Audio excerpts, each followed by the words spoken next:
Alhamdulillahilladzi hadana li hada wa ma kunna linahtadiya laula an hadana Allah.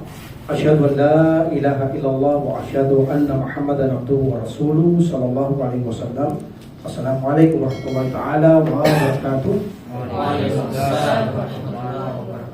Okay, pagpapatuloy natin ang hadith ng mahal na propeta sallallahu alaihi wasallam. Napaksa natin nakaraan na kung saan may mga katangian ng Allah subhanahu wa ta'ala na hindi nyo makikita sa banal na Quran. Makikita lang natin sa hadith ng propeta Muhammad sallallahu alaihi wasallam. So nakaraan may pinaksa na tayong isang hadith na katangian ng Allah subhanahu wa ta'ala. So pagpapatuloy natin sa araw na ito, I think this say tatlong hadith pa. No, mula sa katangian ng Allah sa hadith, then punta tayo sa susunod sa paa ng Allah subhanahu wa ta'ala. Meaning may paa ang Allah subhanahu wa ta'ala. Napangaralan natin noong unang ito, ngunit hindi pa tayo nagkaroon ng topic patungkol sa paa ng Allah subhanahu wa ta'ala. So inshallah, next Friday, diyan tayo dadako sa paa ng Panginoong Allah subhanahu wa ta'ala. Wa qawluhu sallallahu alaihi wasallam, Allahu asyadu farahan bitawbatihi abdihi min ahadikum birahilatihi. This hadith, muttafaqun alayh.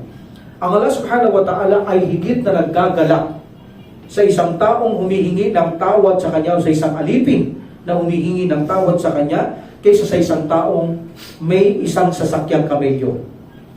What is the hadith? So ganito ang hadith. I repeat. Ang hadith na ito, mayroon isang tao. Ang taong ito, lahat ng kanyang pagkain at inumin nakasakay sa kamelyo. At siya ay magsisimulang maglakbay sa kalagitnaan ng disyerto. So itong disyertong nilalakbay niya, walang tubig. Walang puno na may bunga, except one. At nang makita niya ang punong ito, pansamantala siyang nagpahinga. Sa kanyang pagpapahinga, nakatulog siya. At pagkagising niya, wala na ang kanyang kamelyo. So kailangan niyang makita ang kanyang kamelyo dahil lahat ng pagkain at inumin niya nandoon at alam niyang mamamatay siya kapag hindi niya ito nakita. Hindi siya makakarating sa kanyang paroroonan na walang pagkain, walang inumin. Mamamatay siya. But hindi niya talaga ito nakita ng kanyang hanapin. Finally, inisip ng taong ito, wala nang chance. Mapapagod na lang siyang maglakad. So, ang ginawa niya, humiga na lang doon sa puno, bumalik siya, at hintayin na lang ang kanyang kamatayan doon. Nang siya ay makatulog, pagkagising niya, nagulat siya nandun ang kanyang kamelyo. So, tuwang-tuwa ang taong ito. Alam niyo ba sa sobrang tuwa niya, nasabi niya, "O Allah, ikaw ang aking alipin, ako ang iyong Panginoon." Baligtad ang nasabi niya. Sa sobrang saya niya, baligtad ang nasabi niya. Ano sabi ng Allah sa hadith? Higit na nagagalak ang Allah sa taong yaan na kung saan pagkatapos mawala ang lahat ng kanyang pagkain inumin ay biglang lilitaw. Tuwang-tuwa siya. Alam natin ang ganitong tuwa, alos lumilipad ka sa here, alos nawawala ka sa katinuan, nawawala ka sa iyong sarili. That's why ang sinabi niya, "O Allah, ikaw ang aking alipin, ako ang iyong Panginoon." Sobrang tuwa yan, nawawala ka sa katinuan mo sa sarili. Pero sabi ng Allah subhanahu wa ta'ala, higit akong nalulugod sa mga taong humihingi ng tawad sa akin kaysa sa taong yan. Allahu Akbar. Nakita nyo? Kahit nagkakasala tayo, tumingi tayo ng tawad sa Allah subhanahu wa ta'ala, mas higit nagagalak ang Allah subhanahu wa ta'ala kaysa sa taong yan. So napakalaking biyaya ito sa atin na hindi tayo dapat madismaya sa habag at pagpapatawad ng Allah subhanahu wa ta'ala. At alam natin, habang tayo nagkakasala, at nakakahingi ng tamang repentance kay Allah subhanahu wa ta'ala, alam natin mas natutuwa, mas nagagalak siya kaysa sa taong yan na nawalan ng kamelyo at biglang makikita, higit na nagagalak ang Allah subhanahu wa ta'ala. But remember, itong kagalakan ng Allah subhanahu wa ta'ala ay hindi katulad ng ating kagalakan. Walang katulad ang mga katangian ng Allah subhanahu wa ta'ala kung siya man ay tumatawa. Remember, susunod to, tumatawa din ang Allah subhanahu wa ta'ala, nagagalak, namamangha ang Allah subhanahu wa ta'ala. Mga katangian ito, tatapikin natin ito sa araw na ito. Ano man mayroong katangian siya, kapag ang pinag-uusapan dito, nagagalak, hindi katulad ng ating kagalakan. Hindi natin maaaring i-describe ang Allah subhanahu wa ta'ala kung anong may kagalakan mayroon siya. Itong kagalakan na ito ay nararapat lamang sa Kanya at hindi nararapat sa Kanyang mga nilikha. At tayo na nagagalak, alam natin kapag ang tao ay nagagalak, itong taong ito ay masayang-masaya, nawawala tayo minsan sa katinuan, sa sobrang saya, na parang pakiramdam mo ay lumilipad ka sa here, sa sobrang saya mo. Na-i-describe natin kung ano ang alam nating pagkagalak sa mundong ito. Batangalas bantala, hindi natin kayang i-describe, ngunit titiyakin natin sa ating sarili.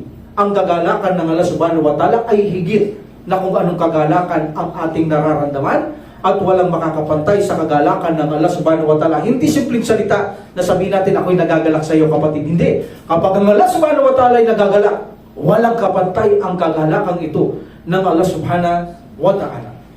In this hadith, nagpapakita, sabi ng Allah subhanahu wa ta'ala, nagagalak daw siya sa higit sa humihingi ng tawad.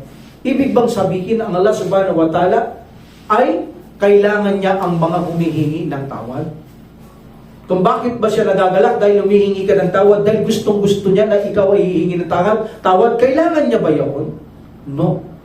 Walang pangangailangan ang Allah subhanahu wa ta'ala. O bakit siya nagagalak? Kung walang pangangailangan ng Allah subhanahu wa ta'ala, humingi ka ng tapat na tawad sa Kanya, bakit siya nagalak? Ibig sabihin, hindi niya naman pala kailangan ng paghingi mo ng tawad. Bakit siya nagagalak sa humingi ng tawad? Dahil nagagalak ang Allah subhanahu wa ta'ala, hindi dahil ikaw ay nagtataw ba kailangan niya yan, kundi nagagalak siya para maipagkaloob niya ang pagpapatawad sa iyo. Doon siya nagagalak dahil wala ang sino man pwedeng magpatawad maliban sa Kanya. So nagagalak siya dahil ang kanyang mga alipin sa Kanya lang umaasa ng kapatawaran at siya lang ang may kakayang magbigay ng kapatawaran. That's why nagagalak siya na ikaw ay patawarin niya at siya lang ang may kakayaang magpatawad sa kanyang mga alipin. Kaya nagagalak ang Allah subhanahu wa ta'ala. Naniniwala ka na siya lang ang magpapatawad sa iyo. Nagagalak ang Allah subhanahu wa ta'ala, humingi ka ng tawad dahil naniniwala ang siyang magpapatawad sa iyo at ngayon ay bibigay ng Allah subhanahu wa ta'ala ang kanyang pagpapatawad sa iyo. Yun ang kinagagalakan ng Allah subhanahu wa ta'ala. Hindi dahil sa humingi ka ng tawad ay kailangan niya yun, kundi nagagalak siya na siya ay magpatawad sa mga nagkakasala sa Kanya at alam niya na walang magpapatawad sa mga nagkakasala maliban lamang sa Kanya. Alhamdulillah. So in this situation, napakadelikado na sabihin tulad ng iba na sinasabi nila dito, ang kagalakan ng Allah subhanahu wa ta'ala ay reward. Reward. Meaning, higit na nagre-reward. Higit na naggagantimpala ang Allah subhanahu wa ta'ala sa mga taong ganyan na nasiyahan siya, pagkatapos ay Allah subhanahu wa ta'ala hingi ka ng tawad sa Kanya, higit siyang magbibigay ng reward. Katulad ng kamelyong yan, nakita niya may tubig, may pagkain, sayang-saya siya, higit ang Allah subhanahu wa ta'ala magbibigay sa iyo. Hindi lang ganun, nang gantimpala sa isang humingi ng tawad. They change. Pinalitan nila ang salitang kagalakan ng reward. Hindi nila matanggap ang Allah subhanahu wa ta'ala na nagagalak siya. Sabi nila, kung ang Allah subhanahu wa ta'ala ay nagagalak, katulad lang siya ng lilikha. So itong sinasabing kagalakan dito, sabi nila, ito'y reward o kaya irada. Ito ay yung wings ng Allah, nais ng Allah. Sabi nila, irada, nais ng Allah, o nais ng Allah magbigay ng gantimpala. Yan ang kanilang sinasabi. But sasabihin natin, bilang Ahlus Sunnah wal Jama'ah, ito ay realidad na nagagalak ang Allah subhanahu wa ta'ala. At alam natin, kapag ang Allah subhanahu wa ta'ala ay nagagalak, ito ay nagpapakita ng isang pagpapatibay ng katangian ng Allah subhanahu wa ta'ala, ang pagkagalak na ito ng kanyang pagkakaroon ng perpektong awa at habag. Kapag nagagalak ang subhanahu wa ta'ala, nagpapakita na mayroon siyang perpektong awa at habag. Ang Allah subhanahu wa ta'ala, mayroon din siyang kainahunan. Ang Allah subhanahu wa ta'ala, siya ang pinakamainahon. Ang Allah subhanahu wa ta'ala. Can you imagine, pag nagkasala ang tao, and then titigil sa pagkakasala, then hihingi ng tapat na tawad kay Allah subhanahu wa ta'ala, alhamdulillah, hihingi ka ng tapat na tawad, mas nagagalak ang Allah subhanahu wa ta'ala sa taong nawala ng kamilya at bigla niyang makita, mas nagagalak sa taong yan ang Allah subhanahu wa ta'ala sa mga humingi ng tawad sa kanya. Hindi dahil kailangan niya ang paghingi mo ng tawad, kundi nagagalak siyang maipagkaloob niya ang kanyang pagpapatawad na walang maaaring magkaloob nito maliban kay Allah subhanahu wa ta'ala. That's why ang Allah subhanahu wa ta'ala sabi niya, "Walladina idha fa'alu fahishatan aw dhalamu anfusahum dhakarullah." At sino mang makagawa ng fahisha, mahahalay, malalaswa ng mga gawin, kasalanan, nagawa sila ng kasamaan sa kanilang mga sarili at nakaalaala siya kay Allah subhanahu wa ta'ala, fastaghfiru bidunubihim, at humingi sila ng kapatawaran sa kanilang kasalanan na nagawa nila kay Allah subhanahu wa ta'ala, wa may yaghfiru dunuba illallah. Diba? Sabi ng Allah, at walang nagpapatawad ng kasalanan maliban kay Allah. Doon siya nagagalak eh. Alam ng Allah subhanahu wa ta'ala, walang nagpapatawad ng kasalanan maliban sa Kanya. That's why nagagalak siya kapag may humingin tawad sa Kanya na may pagkaloob niya ang Kanyang pagpapatawad. Doon nagagalak ang Allah subhanahu wa ta'ala. Remember that, hindi niya kailangan ng inyong tauba, lang pagkakailangan ng Allah subhanahu wa ta'ala. Ang gusto niya lamang dito na kaya nagagalak siya, maipagkaloob niya ang Kanyang pagpapatawad sa humihingi ng mga tawad sa Kanya. Hindi dahil kailangan niya ang inyong tauba. Walang kailangan ang Allah subhanahu wa ta'ala. Remember that. Okay? Alhamdulillah.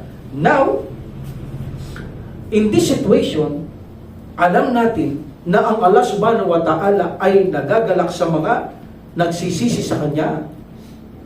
Ang Kanyang kagalakan ay walang kapantay.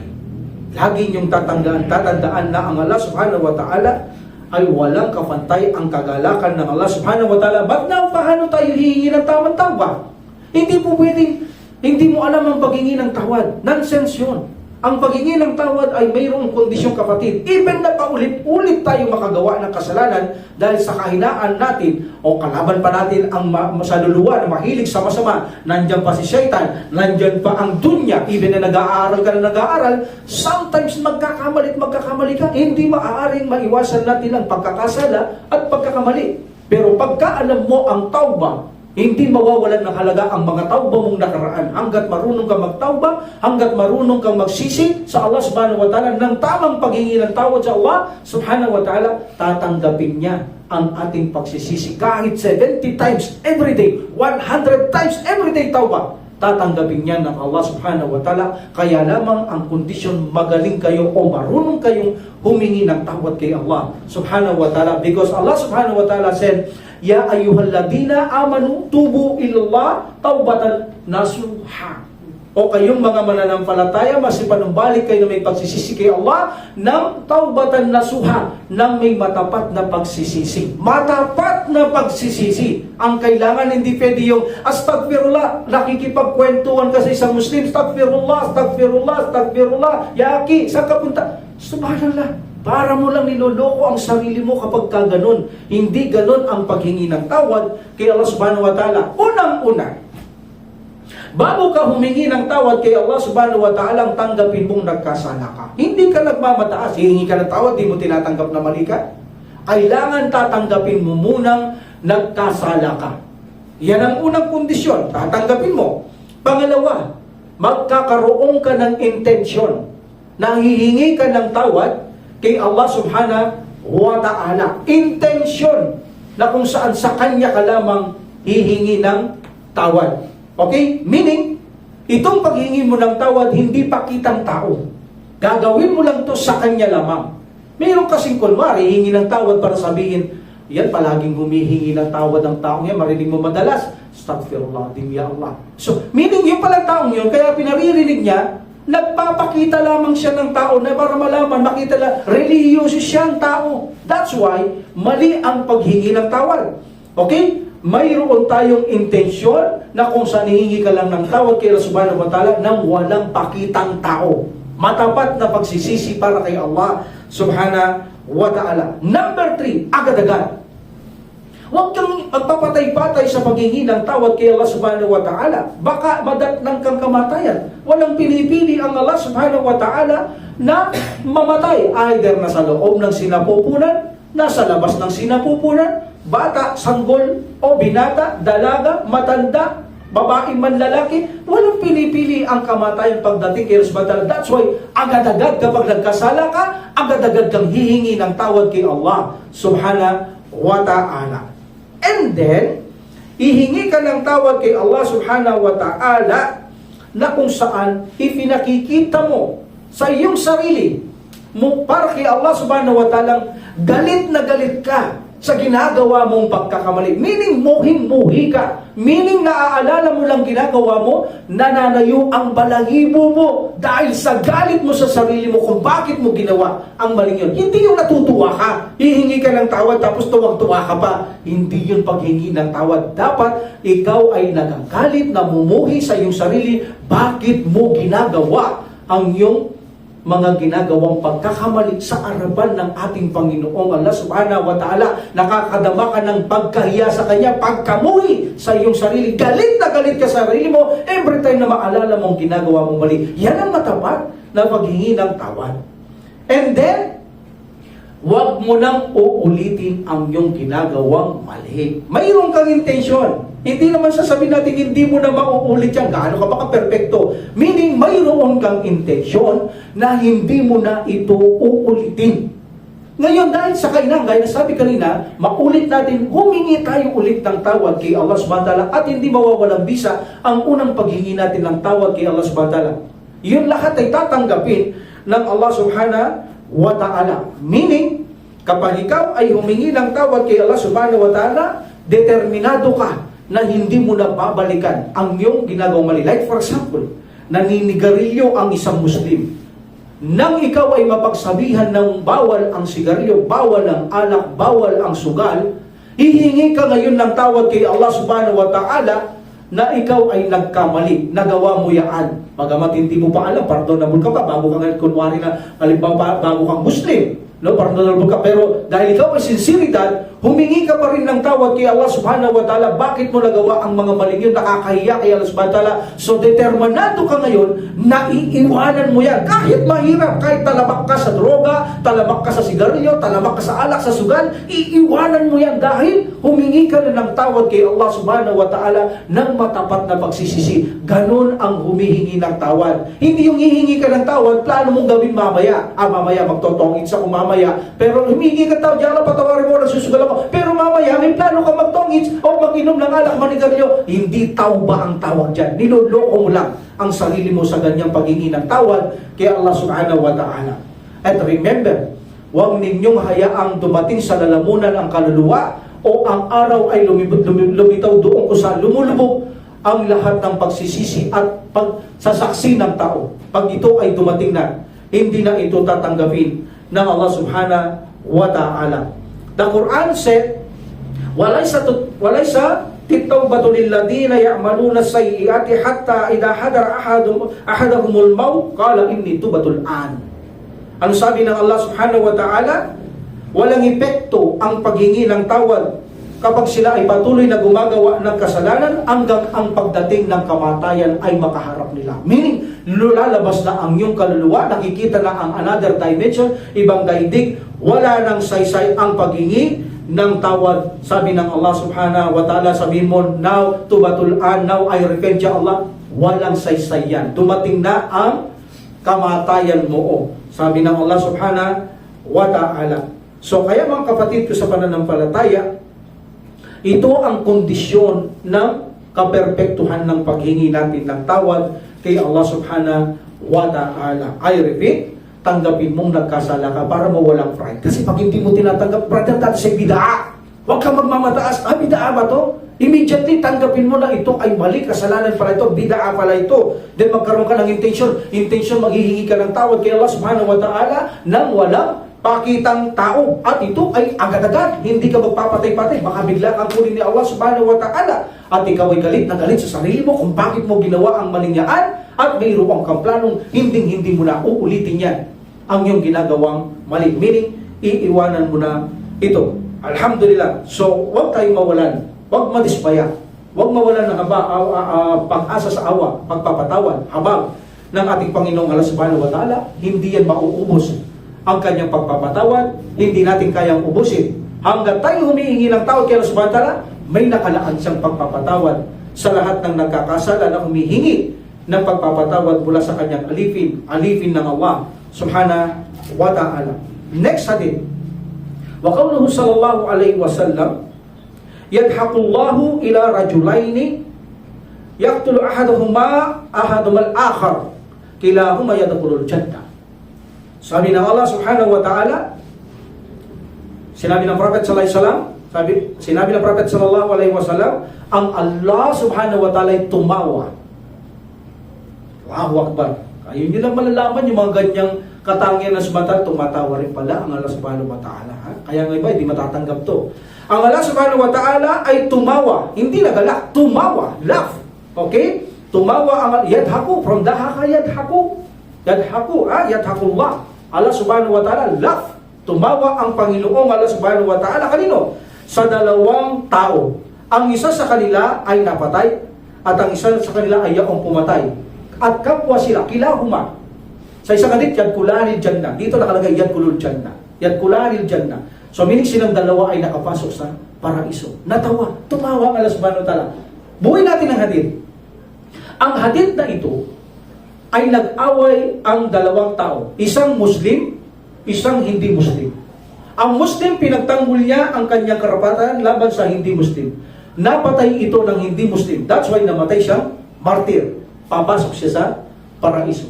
At itong isang ito na nakapatay na hindi Muslim, later pinatnubayan siya ng Allah Subhanahu wa Ta'ala. Binuksan niya ang kanyang puso o dibdib sa pananampalataya Islam. He embraced Islam. At namatay din siyang martir. At pumasok siya sa paraiso. Ang Allah Subhanahu wa Ta'ala ay tumawa dahil sa pangyayaring yaan. That is the kakumpletuhan ng hadith. In this hadith, mayroong katangian ng Allah Subhanahu wa Ta'ala tumatawa. Ang Allah Subhanahu wa Ta'ala, Allahu Akbar. So tumatawa ang Allah Subhanahu wa Ta'ala. This is the affirmation mula sa hadith ng Prophet sallallahu alaihi wasallam na ang Allah Subhanahu wa Ta'ala ay mayroon siyang katangiang tumatawa. Mayroon siyang katangiang tumatawa. But ang pagtawang ito, remember kapag binanggit natin na katangian ng Allah Subhanahu wa Ta'ala, pangalang magaganda ng Allah Subhanahu wa Ta'ala, palagi niyong agad isipin, hindi katulad ng pagtawa ng kanyang mga nilikha. Ang pagtawa ng nilikha, you can describe, tumatawa siya, naka-smile siya, may yung ngipin niya, nakalitaw yung labi niya, ang luwag, mahaba ang labi niya, may ngipin siya, may dila siya. You cannot describe like that ang Allah Subhanahu wa Ta'ala. Subhanallah. Hindi nyo kanyang describe ganyan ng Allah Subhanahu wa Ta'ala. Walang katulad ang pagtawa ng Allah Subhanahu wa Ta'ala, at ang pagtawang ito ay hindi ba kayang pantayan ng kanyang mga linika. Subhanallah. Can you imagine, tatawa ang Allah Subhanahu wa Ta'ala? Kayang pantayan ang tawang yan ng mga linika? No. Walang katulad ang pagtawa ng Allah Subhanahu wa Ta'ala.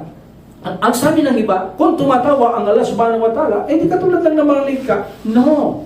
Tumatawa ang Allah Subhanahu wa Ta'ala, hindi mo pwedeng palitan yan. Hindi ito ijtihada. Para sabihin ng Prophet sallallahu alaihi wasallam, magkaroon siya ng sarili na ipaliwanag kung anong pagtawang to. Nasasabihin mong pagtawa irada, sasabihin mong pagtawa ito ay kasiyahan at kasiyaan ay bibigyan kanya ng gantimpala. Hindi pwedeng gawing ijtihada ang ganito. Ito ay pagtawang realidad ng Allah Subhanahu wa Ta'ala, at ang Prophet sallallahu alaihi wasallam hindi niya gagawing ijtihada ang mga ganito. Kung ano lang ang ni-reveal kay Prophet sallallahu alaihi wasallam at walang paliwanag mula kay Allah Subhanahu wa Ta'ala ang mga ganitong bagay na mga unseen, na kung saan ang Allah Subhanahu wa Ta'ala, ito ay akma lamang ang pagtawa sa kanya at siya lang nakakaalam kung paano siya tumatawa, at walang revelasyon kay Prophet sallallahu alaihi wasallam. Never na ipaliliwanag ito ng Propeta Muhammad sallallahu alaihi wasallam, kaya hindi mo pwedeng palitan ito. Ang pagtawa na ito ay reward, ito ay kagalakan, ito ay irada. You cannot change this.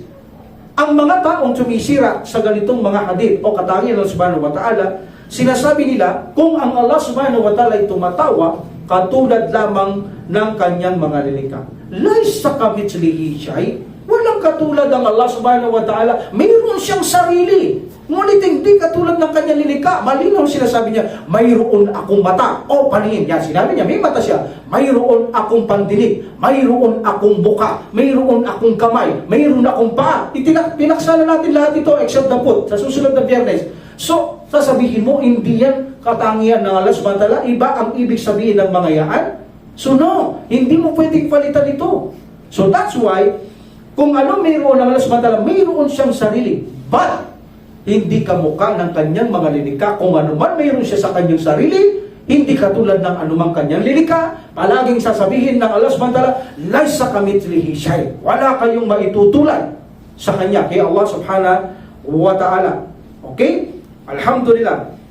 So in this hadith, makikita natin ang Allah subhanahu wa ta'ala ay tumatawa. Sabi nila, ang pagtawa dito, ito ay kagalakan. Meaning hindi siya tumatawa. Nagalak siya sa 2 taong pumasok sa paraiso. Because anila, kapag ikaw ay nagagalak, ikaw ay natutuwa, nasisiyahan. So ano ang bagsak ng kagalakan? Happy, kasiyahan. Yun ay katumbas ng tumatawa. Hindi tumatawa na realidad, kundi siya ay nagagalak at dahil sa pagkagalak, naging masaya siya. At kapag ikaw natawa, masaya ka, ano katumbas? Tawa. Pero siya hindi siya tatawa. Sapat niya sabihin na ito ay kagalakan ni Allah subhanahu wa ta'ala. Subhanallah. Pilit nilang itatakwil kung ano ang sinasabi ng Propeta Muhammad sallallahu alaihi wasallam patungkol sa katangian ng Allah subhanahu wa ta'ala. Ano ang ating response? Ang dalawang response dito, sabi ni Ibn Taymiyyah rahimahullah, number 1, pinapalitan ninyo ang teksto ng maliwanag nang wala kayong kaalaman. Bakit mo papalitan yung sinabi niyang tatawa, papalitan mo, wala kasi kayong kaalaman. Sabi ni Ibn Taymiyyah rahimahullah, pagdating sa akida sa mga katangian ng subhanahu wa ta'ala, meaning ginagawa niyo lang yung gusto nyong gawin sa inyong sarili at binibigyan kahulugan ayon sa pagkaintindi lamang ng inyong mga sarili. Second, pinatutunayan nyo ang mga kahulugan na kontra-kontra sa mga sinasabi ng Propeta Muhammad sallallahu alaihi wasallam, tulad ng mga kinokontra nyo rin mga katangian pangalan subhanahu wa ta'ala sa banal na Quran. Now, total, sabi ni Ibn Taymiyyah rahimahullah, mahilig din naman kayong magtakwil. Bakit nyo ginagamit palagi ang irada? Sapagkat ang irada meron din naman ng lilikha. Bakit nyo gustong gamitin ang irada? Wills, nais, gusto ng Allah subhanahu wa ta'ala. Gayong mayroon din naman ang mga lilikha. Bakit ito hindi nyo tinatakwil? Katulad din naman ito ng mga lilikha. So, di ba? Lahat ng sasabihin mo, tumatawa, ang Allah subhanahu wa ta'ala, nagagalak, ayaw nila dahil katulad ng lilikha. Pero sabi ni Ibn Taymiyyah rahimahullah, bakit ang irada? Mayroon din ang lilikha, bakit ayaw nyo itakwil? Bakit patuloy nyo ginagamit ang irada? I give you example, sabi ni Ibn Taymiyyah rahimahullah. Sabi niya, sa Quran mismo, minkum may yuridu dunya. See? Minkum may yuridu, arada yuridu. Minkum may yuridu dunya, wa minkum may yuridu al-akhirah. Mayroon sa inyo na nagnanais o gusto ang daigdig at mayroon sa inyo nagnanais kabilang buwan. So nakita nyo? O bakit hindi nyo takwil ito?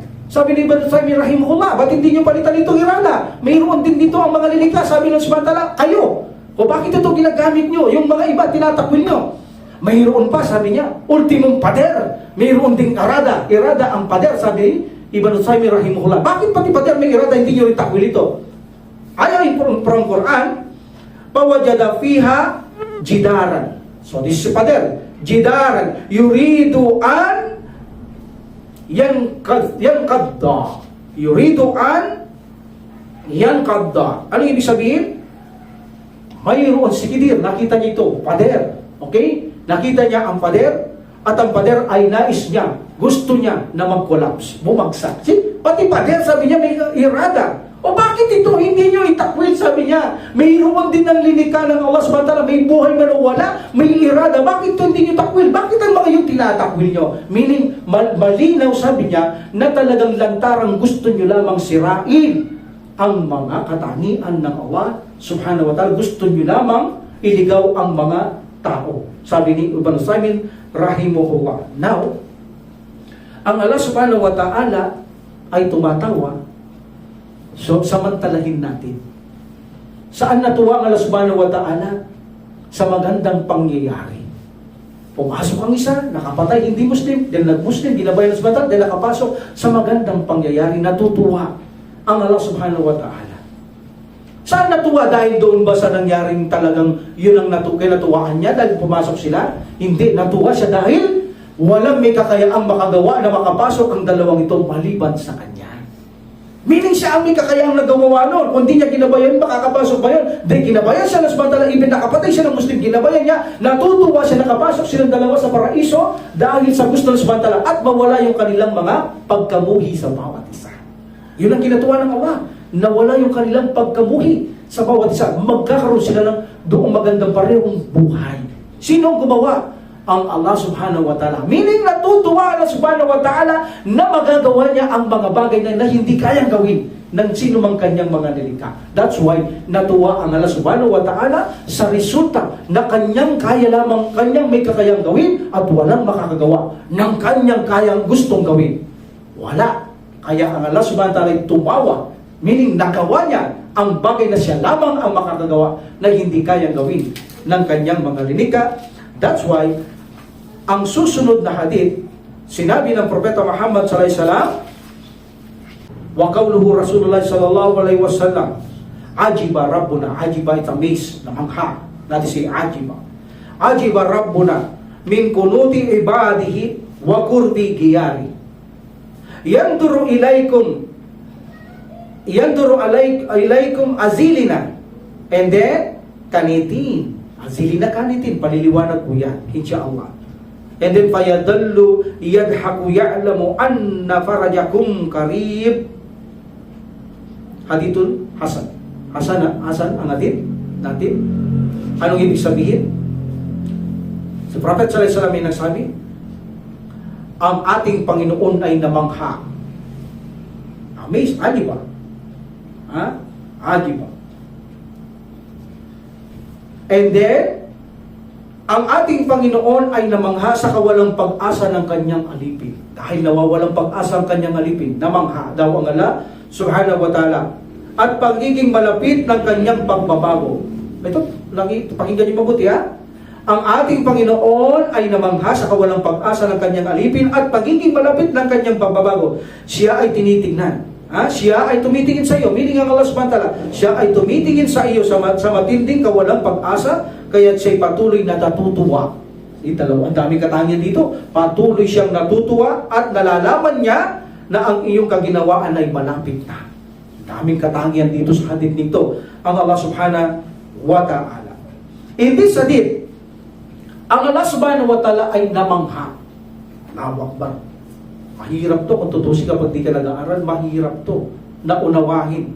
But bago natin tapikin ang namangha, bakit ba tayo namamangha? Hindi ba ang tao kapag namamangha, siya ay what? Humahanga. Hindi ka naman mamamangha na hindi ka humahanga. Ibig sabihin kapag namangha ka, humanga ka. But mayroong dalawang kalagayan ng paghanga. Yung isang paghanga, nagawa ng isang tao ang hindi mo inaasahang magagawa niya. Mapapabilib ka. Yun ang tawag. Mamamangha ka. Mapapabilib ka niya. Namangha ka. Meaning, humanga ka. Bakit niya nagawa ang napakahirap na ito? Hindi mo inaasahan na magagawa niya ang ganyan. That's why, ikaw ay namangha. Meaning, humanga ka. Napabilib ka kung bakit niya nagawa. Even na ikaw. Hindi mo inaasahan na magagawa mo yung bagay na isang gusto mong gawing bagay. So mapapabilib ka, mamamangha ka sa sarili mo. Meaning, hahanga ka. Bakit mo nagawa yon? Meaning, namangha ka sa isang bagay na kung saan hindi mo inaasahan mangyayari. That is a number one na salitang namangha. Humanga ka, napabilib ka. That's why, namangha ka. Another namangha, yung bagay na hindi mo alam na bakit mo nagawa. No, Allah subhanahu wa ta'ala kaya niyang gawin ang lahat ng bagay. Ang pagkamangha dito ng Allah subhanahu wa ta'ala, hindi yung, bakit niya nagawa yun? Hindi niya inaasahan magagawa. No, kaya niyang gawin ang lahat ng bagay. Ano ang ibig sabihin ng pagkamangha ng Allah subhanahu wa ta'ala? Namangha ang Allah subhanahu wa ta'ala na ano? Dahil siya lang ang may kakayaang gawin niya ang lahat ng bagay na hindi kayang gawin ng kanyang lilikha. Kaya bang gawin ng tao na mawalang pag-asa ang tao? Kaya niya bang gawin na bigyan siya ng biyaya o nalalapit na biyaya ay mapunta sa kanya? Kaya niya bang palitan ng kawalang pag-asa ng mabuting pag-asa? Wala. At isa pa rito, bakit ka mawawalan ng pag-asa sa Allah? Siya ang pinakamabagin. Kaya namamangasa sa'yo, bakit ka nawawalan ng pag-asa? Sino may gawa nun? ang Allah subhanahu wa ta'ala. That's why namamangha ang Allah subhanahu wa ta'ala. Bakit? Hindi niya alam? Alam niya. Siya ang may kakayaang gawin niya ang lahat ng bagay. Meaning, humahanga siya mismo sa kanyang sarili. Bilib na bilib ang Allah subhanahu wa ta'ala sa kanyang sarili. Proud na proud ang Allah subhanahu wa ta'ala sa kanyang sarili. Bakit? Dahil kaya niyang gawin ang lahat ng bagay na kakabilib. That's why namangha ang Allah subhanahu wa ta'ala. Meaning, humahanga siya sa kanyang kapangyarihan, kaalaman. Ang lahat ay kaya niyang gawin. Namamangha ang Allah subhanahu wa ta'ala na kaya niyang gawin ang lahat ng bagay. Hindi dahil sa hindi niya kaya gawin. Kaya niyang gawin. That's why bilib na bilib siya sa kanyang sarili. At bilib siya na hindi kaya gawin ni numan ang kanyang kayang gawin. Like ang tao, sabihin niya na sa Allah ang masama. May mga taong sasabihin niya masama. Pwede ba sabihin niya sa Allah subhanahu wa ta'ala na ang masama ay mangyari kay Allah subhanahu wa ta'ala? No. Kahit sabihin mo na sabihin ng masama kay Allah subhanahu wa ta'ala, hindi mangyayari nun dahil siya lang may kakayang gumawa nun. Pero kapag ang Allah subhanahu wa ta'ala nagsabi, magagawa niya. That's why, bilib na bilib ang Allah subhanahu wa ta'ala sa kanyang sarili. That's why namangha siya. Meaning, humanga ang Allah subhanahu wa ta'ala sa kanyang sarili. Alhamdulillah. So in this situation, makikita natin ang katangian ng Allah subhanahu wa ta'ala na siya ay namamangha, humahanga, meaning napapabilib sa kanyang sarili, hindi dahil sa hindi niya inaasang mangyayari, kundi kaya niyang gawin ang lahat ng bagay na gusto niyang gawin. That's why humahanga ang Allah subhanahu wa ta'ala sa kanyang sarili. Isa-isahin natin para maintindihan niyo kung paano humahanga ang Allah subhanahu wa ta'ala sa hadith na ito. Sabi niya, ang Allah subhanahu wa ta'ala, ang ating Panginoon ay humahanga kung saan sa isang alipin niya na nawawalan ng pag-asa. Okay? So nawawalan siya ng pag-asa. At ang Allah subhanahu wa ta'ala ay namangha sa kanya. Meaning, natutuwa ang Allah subhanahu wa ta'ala. Patuloy siya natutuwa rito. Natutuwa naman siya. Bakit ka nawawalan ng pag-asa? Hindi mo ba alam? Meaning, ako ang pinakamayaman, ako ang puspos ng awa, habang kaya katambigyan, bakit mawawalan kang pag-asa? Natutuwa ang Allah subhanahu wa ta'ala sa taong ito na nawawalan na siya ng pag-asa. Samantalang Allah subhanahu wa ta'ala ay, ano sabi niya? Ito ay alam niya na malapit na ang pagbabago. Yan. Yan ang nakakahanga dito. Sino ang makakapalit sa kawalang pag-asa ng tao? Tulad tayo. Minsan nawawalan tayong pag-asa. Pero hindi man tama ito sa Islam. Minsan lang. Sabihin natin, for the sake of schooling. Minsan ang tao nawawalan ng pag-asa. Iba na tayo kapag hindi natin alam. Pagkatapos sino nakakaalam ng papalitan ito ng Allah? Malibang kay Allah. May nakakaalam ba sa atin na kaya natin palitan ang kawalang pag-asa ng tao? Wala. Sino ang makakapalit? Malapit na raw sabi ng subhanahu wa ta'ala. At alam niya malapit na ang pagbabago. Siya ang nakakaalam. Papalitan niya ang Allah subhanahu wa ta'ala na maganda sa iyo. Dito namamangha ang Allah subhanahu wa ta'ala. Meaning humahanga siya. Kaya niyang palitan ang kawalang pag-asa ng kanyang mga linika na mayroong bagong pag-asa. Meaning alam niya yan.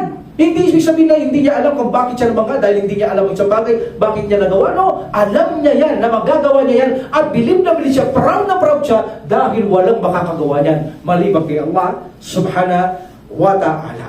So in this situation, ang Allah subhanahu wa ta'ala, it can change very quickly by saying, kun fayakun.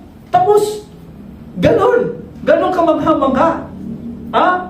Mayroon ng Allah subhanahu wa ta'ala o kahanga-hanga sa kanyang sarili by saying kun fayakun, mangyayari ang gusto niya gawin. Alhamdulillah.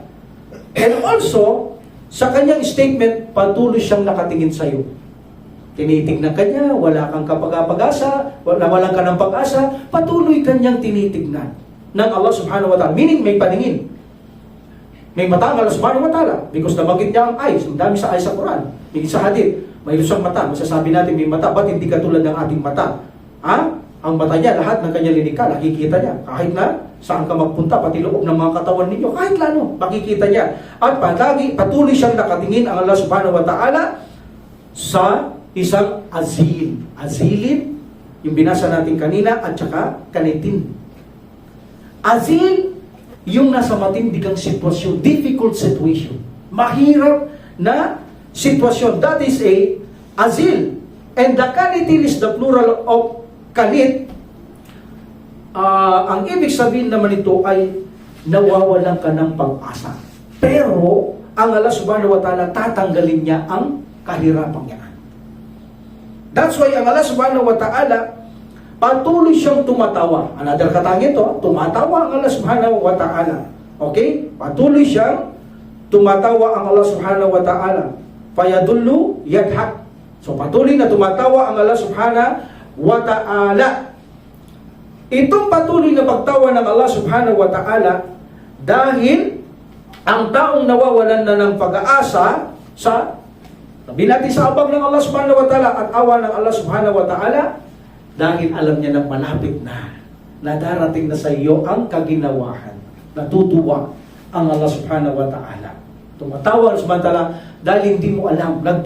Namimigati ka, nawawalan ka ng pag-asa sa buhay. Samantala ang subhanahu wa ta'ala, tuloy na, tumitingin siya sa iyo at tumatawa dahil malapit na ang kaginawaan sa iyo. Natutuwa siya dahil malapit na ang kaginhawaan sa iyo. Ang ikinatutuwa ng Allah subhanahu wa ta'ala, pagkatapos mawalang pag-asa ng tao, papalitan ng Allah subhanahu wa ta'ala ng pag-asa. At sino ang makakagawa? Walang makakagawa niyan maliban ng Allah subhanahu wa ta'ala. That's why namangha ang Allah subhanahu wa ta'ala. Namangha ang Allah subhanahu wa ta'ala sa nakita niya kawalang pag-asa ng kanyang alipin, samantalang malapit na ang pagbabago. Meaning ang pagbabagong yan at ang lahat ng kaginawa na ipapalit ng Allah subhanahu wa ta'ala galing lamang sa Kanya. At ito'y hinahangaan ng Allah subhanahu wa ta'ala ang kanyang sarili, proud na proud, bilib na bilib. That's why namamangha ang Allah subhanahu wa ta'ala dahil sa sobrang hanga niya sa kanyang sarili na kaya niyang gawin ang anumang bagay na walang makakagawa maliban sa Kanya. Doon siya humahanga ang Allah subhanahu wa ta'ala. So malinaw na dito ay napakarami nating makikita katangian ng Allah subhanahu wa ta'ala. Number 1 na katangian ng Allah subhanahu wa ta'ala, namamangha ang Allah subhanahu wa ta'ala. Pero hindi ito namamangha na hindi mo inaasahan na magagawa mo ang isang bagay. Mali yun. Yun sa tao lamang. Iba ang pagkamangha ng Allah subhanahu wa ta'ala sa kanyang lilikha. Tayo, mamamangha tayo kapag humahanga tayo na nagawa niya ang hindi nating inaasahan. That's why huwag kayong manood ng mga magic. Baka mapahanga kayo sa mga yan. Di ba? Nagagawa nila yung mga tricks na nakakahanga na hindi mo sukat akalain. Nagagawa nila. Humahanga ka. Namamangha kayo ng ibig sabihin. Kaya ka namangha, humanga ka. O kaya naman, ang mga tao bilang natural, nakagawa siya ng magandang bahay na napakaganda na hindi mo inaasahan na magagawa niya ang ganong kaganda. Namangha ka. Meaning, humanga ka. So, ang paghanga sa atin, yung bagay na nagagawa, sarili mo o sila, na hindi mo inaasahan na magagawa niya ang isang bagay na kabilib-bilib. Pero ang Allah subhanahu wa ta'ala, hindi siya ganun. Kaya niyang gawin lahat ng bagay. Humahanga siya o namamanga siya bilang paghanga sa kanyang sarili dahil kaya niyang gawin ang mga bagay na hindi kaya gawin ng kanyang mga nilikha. Desperado ka, hindi mo alam, papalitan na yan ng Allah subhanahu wa ta'ala. That's why namamangha ang Allah subhanahu wa ta'ala, meaning humahanga siya sa kanyang sarili na kaya niyang palatan ang iyong sitwasyon na ikay nasa walang kapag-asa, bibigyan niya ang buhay na mayroong kapag-asa. Allahu Akbar. Doon namamangha ang Allah subhanahu wa ta'ala sa kanyang sarili. Saan? Na kaya niyang gawin ang lahat ng bagay na hindi kayang gawin ng kanyang mga lilikha. Pagdating sa mga lilikha, namamangha lang sila kapag ang isang bagay ay nagawa ng hindi inaasahan. Pero sa Allah subhanahu wa ta'ala, kaya niyang gawin ang lahat ng bagay, namamangha siya, siya ay humahanga sa kanyang sarili naman dahil kaya niyang gawin ang lahat ng bagay. So that's why magkaiba ang pagkamangha ng lilikha at pagkamangha ng manlilikha. Alhamdulillah. So another attribute sa hadith na ito, palagi siyang nakatingin sa iyo. Ang Allah subhanahu wa ta'ala, lahat ng kanyang lilikha nakikita niya. Palaging nakatingin dyan ang Allah subhanahu wa ta'ala. Hindi sabihin, sa kanan lang nakatingin ang Allah subhanahu wa ta'ala, maya-maya sa kaliwa o sa iyo naman o sa kanya naman. No! Lahat ng kanyang lilikha, palaging nakatingin ang Allah subhanahu wa ta'ala. Saklaw niya ang lahat ng kanyang lilikha. So, kapag alam natin na ang Allah subhanahu wa ta'ala ay palaging nakatingin sa atin, ano ang dapat natin gawin? Dapat nating respetuhin ang Allah subhanahu wa ta'ala, gayong alam nating palagi siyang nakatingin sa lahat ng kanyang lilikha. Especially sa iyong sarili, sabihin mo, nakatingin palagi sa akin ng Allah subhanahu wa ta'ala. Lahat tayo. Anong gagawin mo? Rerespetuhin mo siya. Anong ibig sabihin ng rerespetuhin mo siya? Alam mong nakatingin sa iyo ang Panginoon subhanahu wa ta'ala, pagkatapos gagawin mo yung ayaw niya. Halimbawa, nakatingin siya sa iyo, tapos mag-iinom ka ng alak. Respeto ba sa kanya yung alam mong nakatingin siya at ikaw ang sinasamantalang umiinom ng alak? Yan ay kawalang respeto sa Allah subhanahu wa ta'ala.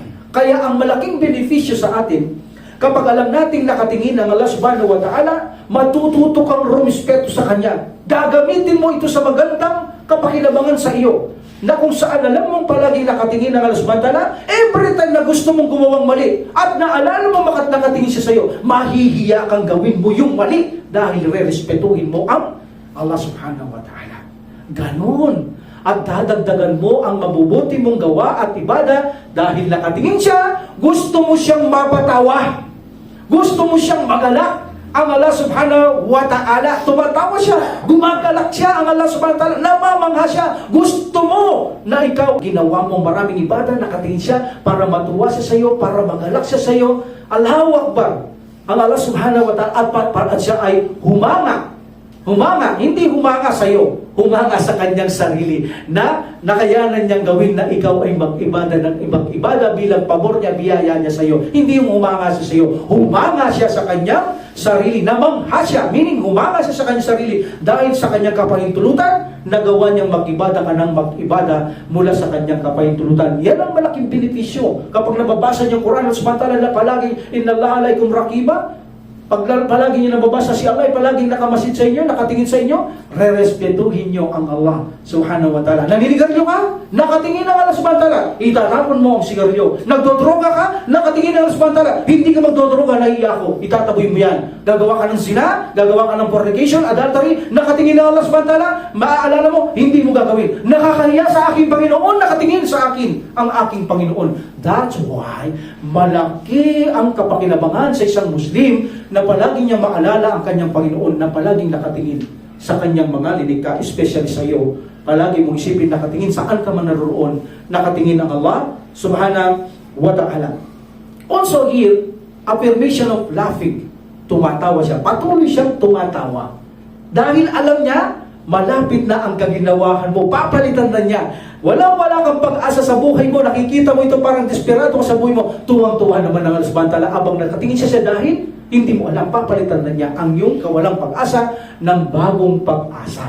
At bakit siya natutuwa? Dahil kaya niyang gawin yun at hindi kayang gawin ng sino mang kanyang nilikha. Bilang pabor sa iyo, gagawin niya yon at doon siya natutuwa at humahanga, namamangha sa kanyang sariling mga kakayaan. Allah subhanahu wa ta'ala, siya lang ang proud. Siya lang ang pwedeng magmataas. Walang pwedeng mag-pride sa kanya. Siya lang ang pwedeng magmataas ang Allah subhanahu wa ta'ala. Humanga sa kanyang sarili, siya lang. Hindi ka pwedeng humanga sa iyong sarili. Ang Allah subhanahu wa ta'ala lamang ang pwedeng hangaan. But in natural, siyempre meron tayong natural. Biging natural praise, meron din naman tayo. Natural things, meron din naman tayo. But pagdating sa mga divine na ganyan, hindi ka pwedeng humanga sa sarili mo bilang ikaw ay Diyos tulad ni Paraon. Akong Panginoon, wala akong alam na Panginoon maliban sa akin. Hangang-hanga ka sa iyong sarili, sa iyong kataas-taasan, sa iyong kapangyarihan. That is a haram. Meaning ang Allah subhanahu wa ta'ala pagdating sa divine, siya lang ang hahanga natin dahil hindi mo magagawa anuman lahat ang gusto mong gawin mo. Kahit sabihin mo masipag kang mag-ibada, hindi mo nagawa yan because of yours, because of your own. No. Ginawa mo yan because of the help of Allah. Tinulungan ka lang ng Allah subhanahu wa ta'ala na gawin mo ang mga bagay na yan. Kung ikaw ay hindi tutulungan ng subhanahu wa ta'ala, wala kang kakayahin gawin ang bagay. That's why, hahangaan mo lang pagdating sa pagsamba ang Panginoong Allah subhanahu wa ta'ala. Ano man mayroong kang pagsubok, patuloy mo siyang hahangaan dahil hindi mo alam ang kaakibat ng iyong pagsubok, kung ano mayroong kaakibat na kagandaan at kaalaman at karunungan sa dinadanas mong pagsubok dito sa dunyang ito. Remember, kapag may pagsubok, mainam ito. Sapagkat ang walang pagsubok, hindi mainam ito. Mas mainam ang may pagsubok na dinadaanan sapagkat maraming blessing ang matatanggap natin sa Allah subhanahu wa ta'ala basta't magtimpi at tanggapin ang lahat ng kalamidad o anumang pagsubok na binigay sa atin ng Allah subhanahu wa ta'ala na mga kahirapan. Similarly, ang Allah subhanahu wa ta'ala, alam na niya na malapit na itong palitan. Alam na ng Allah subhanahu wa ta'ala na malapit nang mawala ang iyong kahirapan. Malapit na ang kaginawan. Anong ibig sabihin? alam ng Allah subhanahu wa ta'ala ang mga dumarating. Hindi pa man nangyayari, alam na ng Allah subhanahu wa ta'ala ang mangyayari. Meaning, alam ng Allah subhanahu wa ta'ala ang mga hinaharap.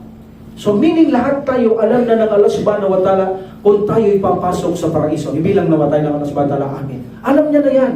Alam na niya kung ilan ang papasok sa impyerno, alam na niya kung ilan ang papasok sa paraiso, alam niya na lahat ang gagawin natin hanggang sa kadulog-dulugan. Habang buhay na kikilos ka sa paraiso at impyerno, alam niya kikilos at gagawin lahat ng tao. Ganon ang kaalaman ng Allah subhanahu wa ta'ala. Kaya naman, namamangha ang Allah subhanahu wa ta'ala sa kanyang sarili because kahanga-hanga nga namang mayroon siya na hindi kayang taglayin ng sino mang kanyang linika. That's why karapat dapat lamang sa kanya na siya ay humanga, bumilib, magbataas sa kanyang sarili.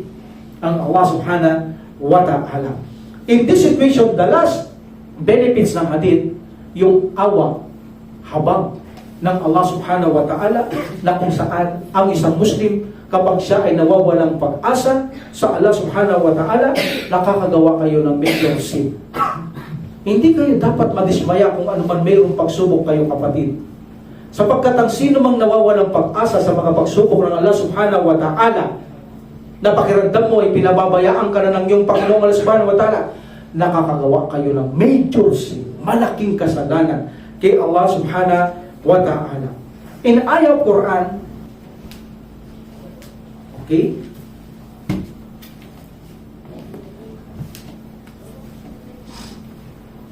So, ang sabi ng Allah subhanahu wa ta'ala, na hindi tayo dapat mawalan ng pag-asa sa abang ng subhanahu wa ta'ala, and I repeat, ang sino mang nawawalang pag-asa sa abang ng Allah subhanahu wa ta'ala, nakakagawa kayo ng major sin, malaking kasalanan. In the first ayah, sabi ng Allah subhanahu wa ta'ala in chapter 15, verse 56, Qala, وَمَنْ يَقَنَتُ مِنْ رَحْمَةِ رَبِّهِ إِلَّا الضَّالُونَ. Anong ibig sabihin? Meaning dito si Ibrahim ang nasabi, alayhisalam. Sabi niya, ang sino mang mawalan ng pag-asa sa habag ni Allah subhanahu wa ta'ala o awa, siya ay naligaw ng landas. Meaning siya ay napaligaw. In another ayah, na sinasabi na ang gumagawa ng mga ganito ay yung mga kafir lamang.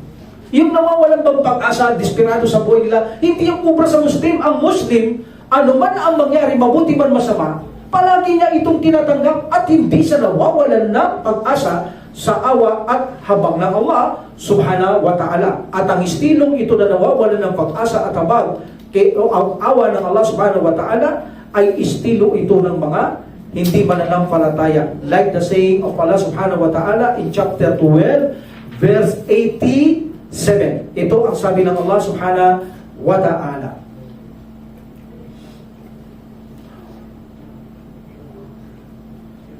Wala tay-asu. Okay? Wala tay-asu rawhillah. Innahu la yay-asu min rawhillah illa qawmul kafirun. Sabi ng Allah subhanahu wa ta'ala, at huwag kayong mawalan ng pag-asa sa awa o habag ni Allah subhanahu wa ta'ala. Katiyakan silang nawawalan ng pag-asa kay Allah subhanahu wa ta'ala. Katiyakan walang nawawalan ng pag-asa o awa kay Allah subhanahu wa ta'ala maliban lamang ang mga kafirun. That's why hindi uubra sa isang Muslim ang nawawalan siya ng pag-asa sa anumang pagsubok ni Allah subhanahu wa ta'ala. And remember this, paano ka mawawalan ng pag-asa sa awa ng Allah subhanahu wa ta'ala? Gayong ipinalawanag ng mahal na Propeta Muhammad sallallahu alaihi wasallam na kung saan mayroong kahirapang sitwasyon, ito ay mayroong kaginawahan. Na sinabi ng Propeta Muhammad sallallahu alaihi wasallam, kung mayroon ding kahirapan, may pagpapalaya sa kahirapan. That's why in ayah in Quran, sabi ng Allah subhanahu wa ta'ala, na sinabi ng Prophet sallallahu alaihi wasallam from the ayah of Quran, inna ma'al usri yusra, fa inna ma'al usri yusra. Double. 2 ayah. Magkasunod, inulit. Meaning, dinidiinan ng Allah subhanahu wa ta'ala. Ang ganitong paulit-ulit ay pagdidiin sa ayah ng Allah subhanahu wa ta'ala. Dinidiinan niya. Kapag mayroong kahirapan, mayroon kaginawahan. Kaya wag kang mawalan ng pag-asa sa awa ng Subhanahu. Hindi uubrang puro kahirapan. Darating ang kahirapan, pero darating din ang kaginawahan. Paano ka mawawalan ng pag-asa sa awa at habag ng Allah Subhanahu wa Ta'ala? At si Ibn Abbas, sabi niya, radiyallahu an, ang isang kahirapan, hindi niya kaya ang dalawang kaginawahan. Kita mo, dalawang kaginawaan versus isang kahirapan. Ba, hindi ka lilikha ng Subhanahu na pahirapan ka lamang niya dito. Hindi ka niya bibigyan pasanin nang hindi mo makakayanan sa mundong ito. That's why, kapatid, huwag kang mawalan ng pag-asa sa habag at awa ng Allah Subhanahu wa Ta'ala. Sapagkat kapag may kahirapan, asahan mo, may darating din na kaginawaan. Huwag ka lang magmadali. Magagawa yan ng Allah Subhanahu wa Ta'ala by saying kun fayakun, kaya niyang palitan ang kabiguan ng kaligayahan. Kaya naman, ang Allah Subhanahu wa Ta'ala namangha siya sa taong nawalan ng pag-asa. Bakit ka mawawalan ng pag-asa? Dahil alam mo namang ang Allah Subhanahu wa Ta'ala kaya niyang gawin ang lahat ng bagay para sa mabuti sa kanyang linikha. Bakit ka mawawalan ng pag-asa? So namangha, napabilib ang Allah Subhanahu wa Ta'ala sa kanyang sarili na kaya niyang gawin ang iyong dinadanas na kabiguan at natutuwa pa siya dahil binigyan niya ng takda kung kailan niya ito papalitan at malapit na kapag ginusto ng Subhanahu wa Ta'ala, mangyayari ang kaginawaan pagkatapos ng kahirapan. So in this situation, mga kapatid ko sa pananampalataya, tatlong hadith. Nakita natin ang Allah Subhanahu wa Ta'ala, number 1, today, tatlong hadith, siya ay nagagalak, nalulugod sa mga humihingi ng tawad sa Kanya. Meaning, nalulugod siyang ipagkaloob niya ang pagpapatawad. Number 2, ang Allah Subhanahu wa Ta'ala ay tumatawa. Samantalahin natin. Kapag ang Allah Subhanahu wa Ta'ala nating tumatawa, nagpapakita ito na gumawa tayo ng maraming mabuting gawa para matuwa sa atin ang ating Panginoon Subhanahu wa Ta'ala. Number 3, namamangha ang Allah Subhanahu wa Ta'ala. In this situation, I point you to directly kung bakit namamangha Allah Subhanahu wa Ta'ala. Nais niyang iparating sa atin na kaya niyang gawin ang lahat ng bagay. Kung bakit nabibilib ang Allah Subhanahu wa Ta'ala, namangha siya, meaning ang iyong kahirapan, kawalang pag-asa, kaya niyang palitan ng kabutihan, namangha ang Allah Subhanahu wa Ta'ala, meaning siya ay hanga sa kanyang sarili. Bilib na bilib. Proud na proud. Anong ibig sabihin? Ipinararating dito na kaya niyang gawin ang lahat ng bagay. Kapag sinabi ng Allah Subhanahu wa Ta'ala na mangha, meaning bilib siya. Hanga siya sa kanyang sarili. Hindi siya hanga doon sa dinadanas mong kahirapan. Hanga siya sa kanyang sarili, kaya niyang palitan yun. Meaning, kapag sinabi ng Allah Subhanahu wa Ta'ala na mangha siya, meaning sa kanyang sarili.